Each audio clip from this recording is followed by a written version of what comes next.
On a narrow wooden plank high above a slow-moving creek, a man stood waiting to die. Below him, Owl Creek flowed quietly between dark banks, completely unaware that a life was about to end above it. The man was Peyton Farquhar. He wasn't a soldier. He was a civilian, a wealthy Alabama planter with fierce Southern pride and even stronger convictions. But right now, his hands were tied behind his back, and a heavy rope was coiled around his neck. Union soldiers surrounded him in a profound, unsettling silence. The morning was unnaturally still. Two private soldiers stood on the same plank as Farquhar. Between them was the fatal space that would soon open. A sergeant waited behind them. A captain stood nearby, arms folded, his face a mask. There were no dramatic speeches, no requests for last words. There was only duty. Farquhar tried to steady his breathing. He looked down. The water seemed impossibly far away, yet strangely peaceful. Sunlight flickered on its surface. A piece of driftwood floated lazily past. His thoughts, absurdly, drifted to his wife, her soft voice, the way she'd stand on the porch at dusk, the scent of honeysuckle drifting through the warm air. A sharp metallic click broke his daydream, a soldier adjusting his rifle. Time began to warp. Farquhar started to notice everything with an almost painful clarity. The ticking of his pocket watch became deafening. Tick, tick, tick. Each second struck his ears like a tiny hammer. He closed his eyes for a moment. If I could just free my hands, he thought desperately.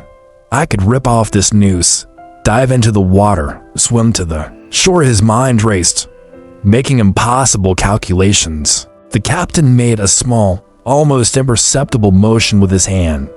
The sergeant stepped aside.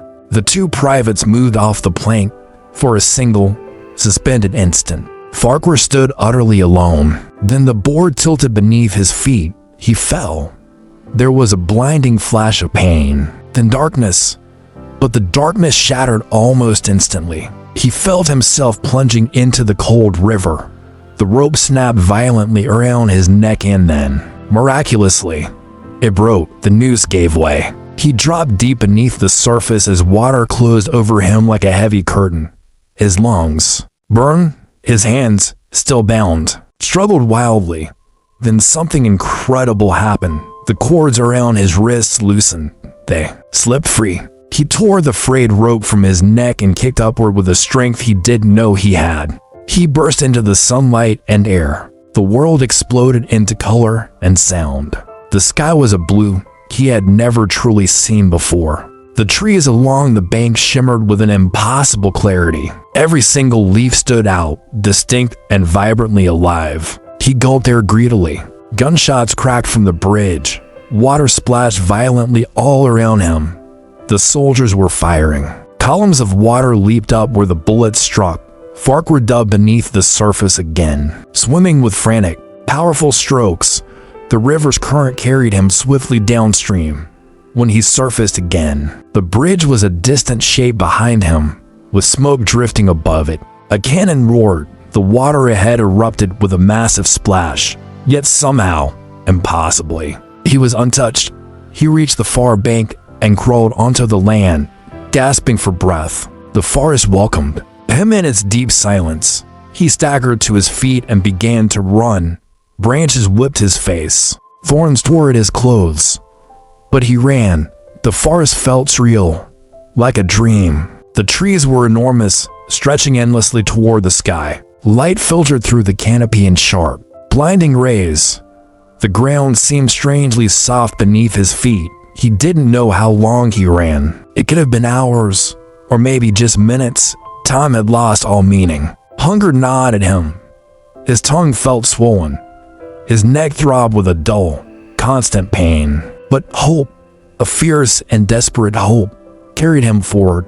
At last, as twilight began to fall, he saw it, a familiar road leading toward his plantation. His heart surged. Home. He could see it clearly. Now the wide veranda, the white pillars glowing in the fading light, and there she was, his wife, waiting. Her dress moved gently in the breeze. Her face was radiant. He stumbled forward, tears filling his eyes. I am safe, he whispered hoarsely.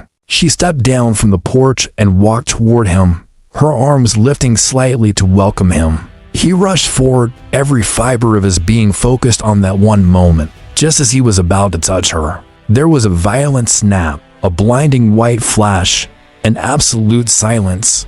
Peyton Farquhar was dead. His body hung motionless beneath the Owl Creek Bridge. The rope had not broken. His hands had never come free. He had not fallen into the river.